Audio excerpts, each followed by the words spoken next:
Başkanımız Sayın Zekeriya Yapıcıoğlu teşrif ediyor. Hoş geldiniz başkanım. Hür davanın hür lideri geliyor. Memleketimizin şehremini geliyor. Gençlerin gururu, gençlerin başkanı geliyor. Gençlerin başkanı, esnafın başkanı, emekçinin başkanı geliyor. Genel Başkanımız Sayın Zekeriya Yapıcıoğlu, hoş geldiniz, şeref verdiniz.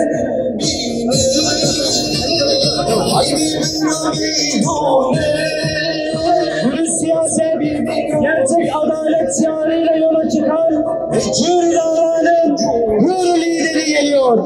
Genel Başkanımız Sayın Zekeriya Yapıcıoğlu sizleri saygı ve muhabbetle selamlıyor.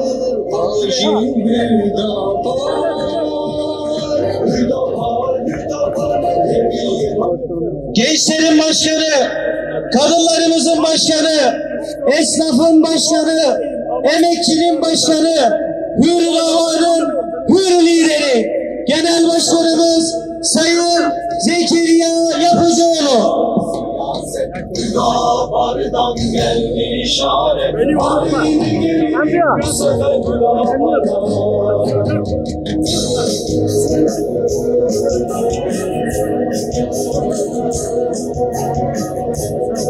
Hür davanın hür lideri, memleketimizin şehremini, gençlerimizin gururu, gençlerimizin başkanı, genel başkanımız Sayın Zekeriya Yapıcıoğlu, Kovancılara hoş geldiniz, şeref verdiniz efendim.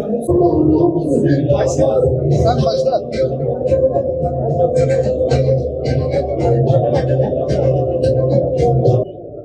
Değerli Genel Başkan, Genel Başkan Yardımcılarımız, değerli basın mensupları, hepiniz hoş geldiniz.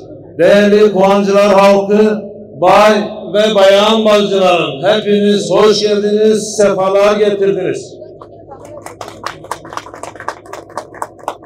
Malumunuz 31 Mart yerel seçimlere sayılı günler kaldı. Hüdapar olarak biz belediyeciliği nasıl yöneteceğimizi daha önce birçok platformda dile getirdik. Önce insan, öncelik, adalet dedik. Adalet ölçüsünde inşallah Kovancıları nasıl yönetilebilir bir belediyeciliği siz değerli Kovancılar halkına göstermek istiyoruz. Biz hesap verilir ve hesap sorulur bir belediyeciliği inşallah Hüdapar olarak Kovancılara biz bunu kazandıracağız. Malumunuz biz adalet temelli bir partiyiz. Kesinlikle biz bunu Hazreti Ömer'in bize mesaj olarak 1400 yıl önce mum meselesi var.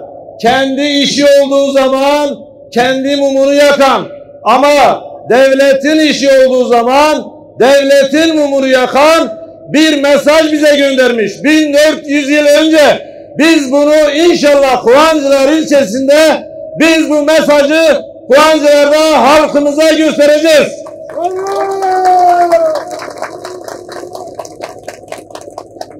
Kovancılar sizin de malumunuzdur. 20 yıldır aynı şekilde yönetiliyor. Ama biz diyoruz artık Kovancılar halkı kendi kararını vermiştir. Böyle gelmiş, böyle gitmeyeceğini malum sahada biz de bunu görüyoruz. İnşallah diyoruz. Biz Kovancılar Belediyesi'ni eğer siz teveccüh gösterirseniz, biz o belediyeye gelirsek inşallah diyoruz biz belediye bir kurumsal kimlik kazandıracağız.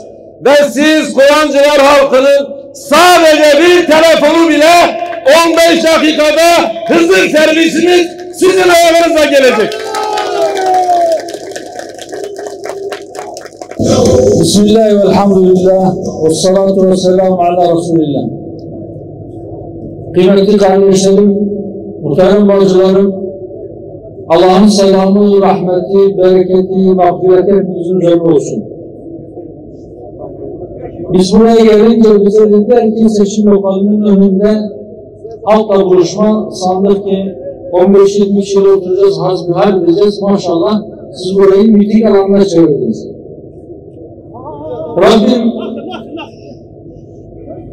Rabbim bu birlikteliğimizi, bu ziyaretimizi hayırlara vesile olsun inşallah. Değerli dostlar, evet 2 hafta kadar sonra, 17 gün sonra sandık kurulacak. Seçim vakti yaklaştı. Bu seçimler dolayısıyla biz de memleketi geziyoruz. Elbette bu seçim bir yerel seçim. Fakat sadece seçim gündemiyle meşgul olmak doğrusu bizim yapabileceğimiz bir şey değil. Malumlarınız olduğu üzere 5 ayı aşkın bir süredir 7 Ekim'den bu yana Gazze'de aslında çok uzun sürede devam eden zulüm katlanarak devam ediyor. 7 Ekim Aksa tufanından sonra gerçekten tarihte benzerine çok az rastlanan cinste bir soykırım, bir vahşet yaşanıyor. Orada kardeşlerimiz üzerlerine tonluk bombalar atılarak katledildi. Halen enkaz altında olan binlerce şehit var. Çıkarılıp defnedilenlerin sayısı 32 bini geçti. Yaralılar ve enkaz altındakilerle birlikte 100 bini çoktan aştı ve halen daha bu katliam devam ediyor. Oradaki savaş makinalarının katlettiği, kıyıma uğrattığı, soykırıma uğrattığı insanların sayısı 10 binleri geçtikten sonra maalesef son birkaç haftadır oradan açlıktan ölüm haberleri de gelmeye başladı. Hal böyleyken biz gittiğimiz yerlerde Gazze'ye değinmeden, oraya dikkat çekmeden sadece seçim konuşmayı, sadece belediyeciliği konuşmayı içimize sindiremiyoruz. Gönlümüz buna razı gelmiyor. Biz burada Ramazan'da iftar sofraları hazırlarken ya da sahura kalkıp Allah ne kısmet ettiyse bir şeyler yerken oradaki kardeşlerimiz acaba sahur yapmak için yiyecek bir şey bulabiliyorlar mı? Acaba iftar etmek için bir yudum temiz sular var mı diye düşünmeliyiz. Ve bunu kendimize dert edinmeliyiz.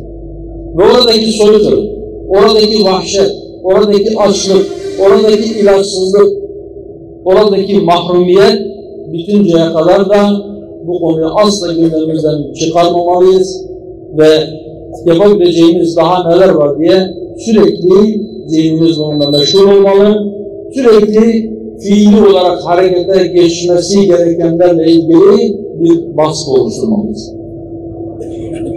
Rabbim bu Ramazan'ın hürmetine, şu mübarek ayın hürmetine, tutulan oruçlar hürmetine oradaki kardeşlerimize genişlik göstermeliyiz. Rabbim onların imtihanını kolaylaştırsın. Onlar kendi imtihanlarını verdiler. Fakat 2 milyarlık ümmet maalesef bu imtihanda tabiri caizse çaktı. İmtihanı geçmekte başarılı olamadı. Rabbim bizlere şuur ihsan eylesin. İçi yanan bir şeyler yapmak isteyenlere imkan bahşetsin. Güç ve kuvvet versin. Elinde güç ve kuvvet, imkan bulunup da oraya müdahale etmek için cesareti eksik olanlara cesaret versin. Şuuru eksik olanlara şuur versin. Gayreti eksik olanlara gayret versin inşallah. Değerli dostlar, evet dediğim gibi 17 gün sonra seçim var. Biz 2012 yılında partimizi kurduğumuzda önce insan, öncelik adalet dedik. Dürüst siyaset, gerçek adalet dedik. Ve biz bu şiarla yürüyüşümüzü sürdürüyoruz. 12 yıldır bu istikamette yürümeye çalışıyoruz ve asıl başarı istikamet üzere kalmaktır, istikamet üzere kalabilmektir diyoruz. Biz inşallah siyasetimizin merkezinde insanı oturttuk ve siyasetin mutlaka insan merkezli olmak zorunda olduğunu söyledik ve biz bunu söylemeye devam edeceğiz. Siyasetin hedefi adaleti yeniden tesis etmek olmalıdır. Bizim inancımız bize bunu emrediyor. Mutlak surette adalet her zaman, her şart altında ve herkese karşı mutlaka yerine getirilmesi gereken bir şey ve asla bir milim bile adaletten ayrılmamak gerektiğine inanıyoruz.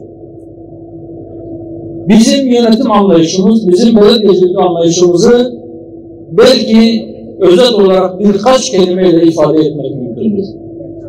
Evet, insan merkezlilik, insana hizmet edeceğiz. Bu hizmeti yaparken 4 kelimeyle kendimizi ifade ediyoruz. Birincisi adalettir. Diyoruz ki inşallah Rabbim lütfeder. İnsanımız teveccüh gösterir ve aday gösterdiğimiz kardeşlerimiz o makamlara gelirlerse inşallah o hizmeti adaletle yapacaklardır.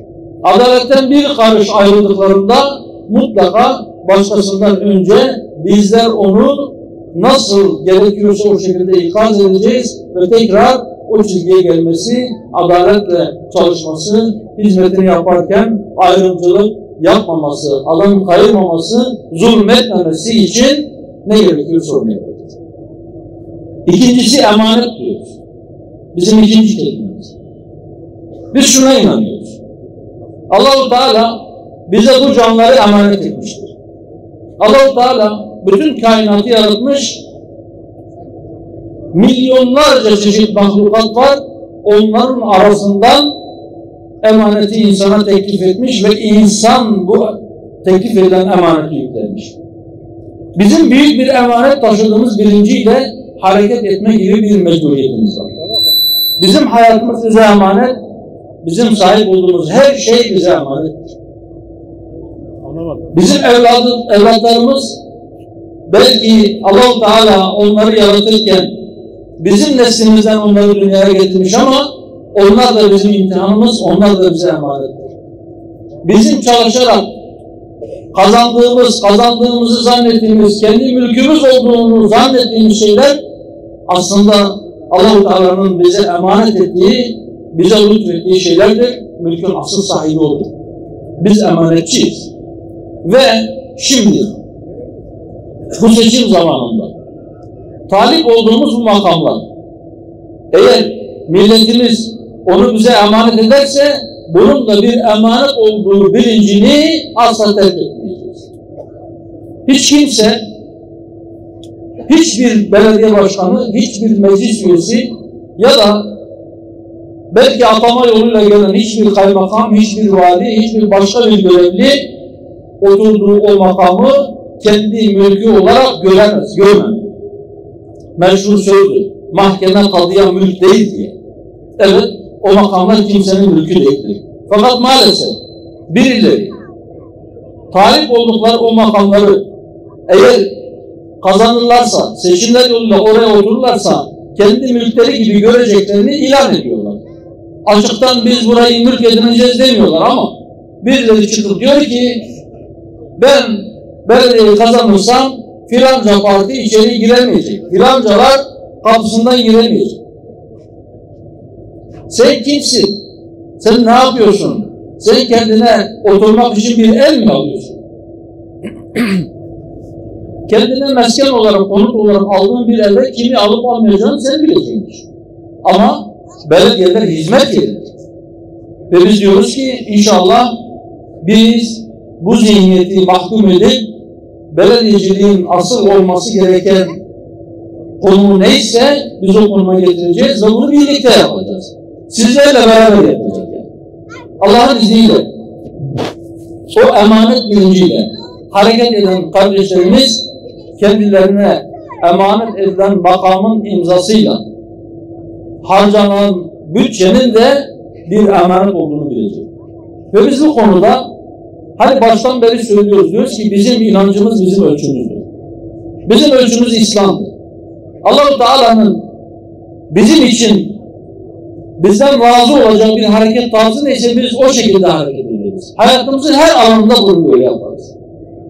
Ve Allah-u Teala Kur'an-ı Kerim'de çok güzel ölçüler bildirmiştir. İşte adalet bunlardan bir tanesi, adaletten asla ayrılmaması gerektiğini bize bildirmiş ve Cuma namazına gidenler her Cuma şu ayeti işitirler. İnne Allahe ye'muru bil adli vel ihsani ve ita'i zil kurba. Ve ila ahiril ayet. Allah size muhakkak surette, kesin olarak, istisnasız olarak size adaleti, ihsanı ve akrabaya yardım etmeyi emreder. Bu Allah'ın kesin emridir. Allah-u Teala bize yönetimle ilgili çok güzel bir örnek daha veriyor. Kur'an-ı Kerim'de Yusuf suresinin başında bu kıssanın çok güzel bir kıssa olduğu, kıssaların en güzeli olduğunu bize haber veriyor Allah-u Teala. Ve orada o surede baştan sona Hazreti Yusuf'un hayatı anlatılır. Hazreti Yusuf'un hayatını bilirsiniz.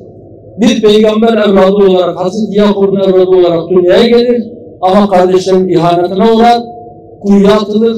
Sonra oradan çıkıp köle olarak satılır, Mısır'a gider. Orada iftiraya uğrar, zindana düşer. Kimsesizdir. Kimsesi yoktur.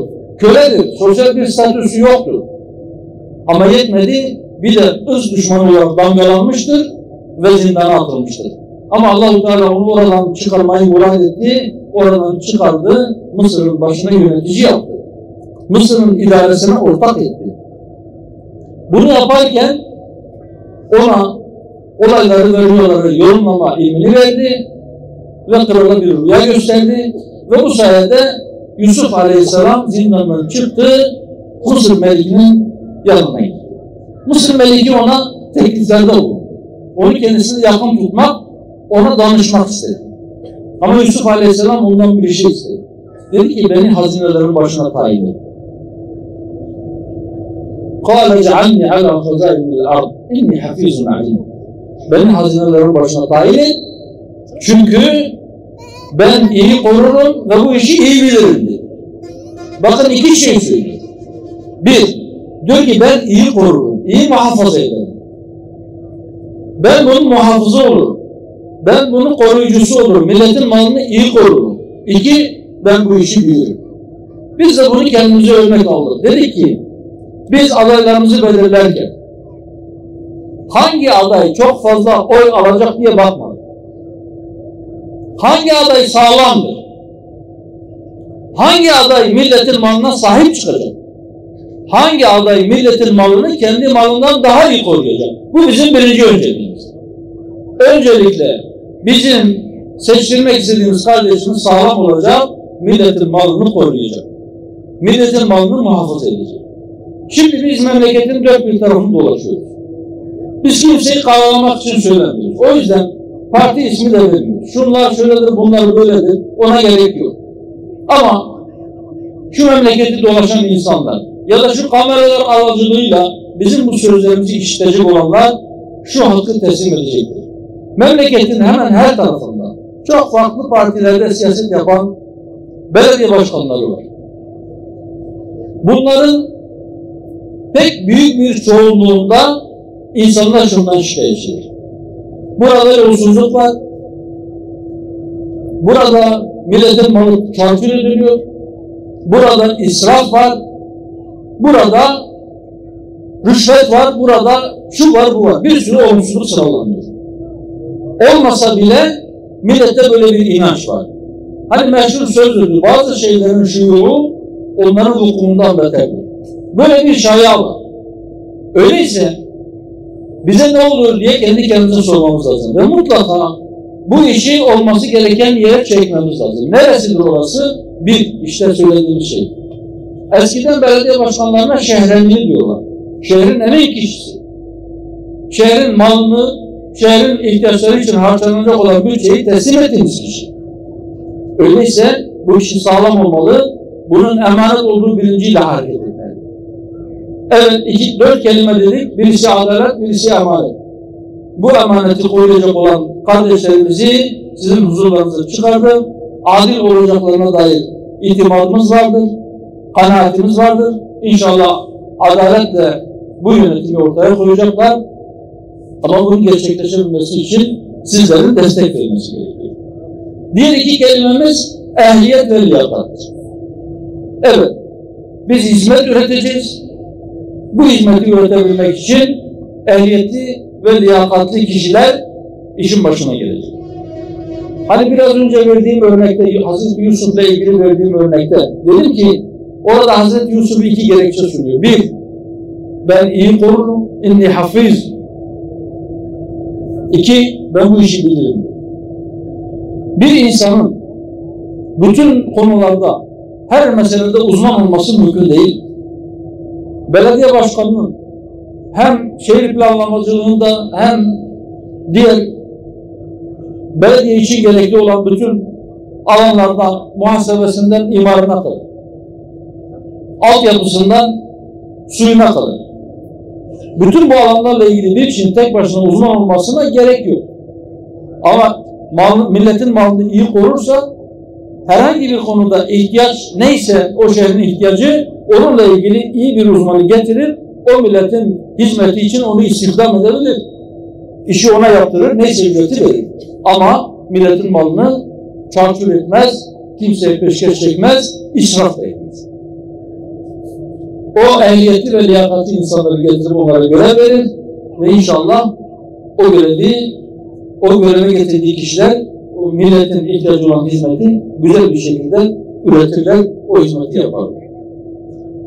Bir değişim istiyorsa, Metin Başkan'ın dediği gibi, il olabilecek çapta bir yer, eğer yeterince hizmet almıyorsa ya da milletin kaynakları, milletin bütçesi acil, öncelikli olan işler yerine başka yerlere harcanıyorsa bir sorun var demektir. Eğer bazı yerlerde belediyelerin bütçeleri belediye başkanının reklamı için harcanıyorsa bir sorun var demektir. Bazı yerlerde şu şikayeti işittik. Diyorlar ki belediye hizmetini anlatmak için billboardlara afişler asıyor. Hizmet küçücük yazılarla yazılıyor. Belediye başkanının fotoğrafı billboardun yarısından fazlasını tutuyor. Şimdi orada anlatılan şey nedir? Sizce o hizmet midir? Yoksa belediye başkanının reklamı mıdır? Biz diyoruz ki inşallah bizim kardeşlerimiz belediye başkanlığı makamına oturursa belediyenin bütçesini kendi reklamlarını yapmak için kullanıyor. Milletin parası son kuruşuna kadar millet için harcanıyor. Şimdi bunların hayata geçmesi için bir şey gerekiyor. Nedir o? Oy. Değil mi? Şimdi 2012'de biz parti kurduk. 2014'te seçimlere girdik. O zaman bir yani diyebilirim ki memleketin %15'i 20'si en fazla bizim ismimizi duymuştu. Buna rağmen iyi bir varlık ortaya koyabildik. Elhamdülillah bugün o durumda değiliz. Bugün Hüdapar'ı duyan, Hüdapar'ın ne olduğunu, ne yapmaya çalıştığını, onun programını, onun zihniyetini, meselelere yaklaşımını insanı önceleyen ve adaleti merkeze koyan yaklaşımını bugün insanımız biliyor. Bugün biz 2014'teki durumda değiliz. Geçtiğimiz Mayıs ayında milletvekili genel seçiminde mecliste parlamentoda temsil imkan ederek bir merhaleyi kat ettik. Önceki seçimlerden bir temel attık. Şimdi bu temelin üzerine inşallah kocaman bir bina dikmeyi ümit ediyoruz. Bu binayı nasıl dikeceğiz? Sizin getireceğiniz tuğlalarla. Ben inanıyorum ki biz o binanın çatısını çatmaya yakınız. Ama gevşemek yok. Şu son 17 günde, şu son 2 haftada Ulaşmadığınız kim kaldı? Nedir tereddütleri? Onlara ulaşın. Hala kararsız seçmen var. Hala insanlar diyor ki biz şunu da denedik, bunu da denedik, öbürünü de denedik, bir fark göremedik ya da çok az fark oldu. O zaman onlara söyleyin, deyin ki şimdiye kadar denemediğiniz bir şey yok mu? Diğerinden ciddi bir fark ortaya koyacağını iddia edin. Bakın biz oraya hizmet etmeye geliyoruz. Millete tepeden bakmaya, millete efendilik taslamaya değil. Allah'ın izniyle biz bunu pratik olarak ortaya koyacağız. Ama bunu pratik olarak ortaya koymak için sizin getireceğiniz tuğlaların, yani o oyların yeteri sayıda olması lazım. Bu sefer olur mu? Ben Kovancılar'daki bu heyecanı, bu sayı görünce inşallah olacak diyorum.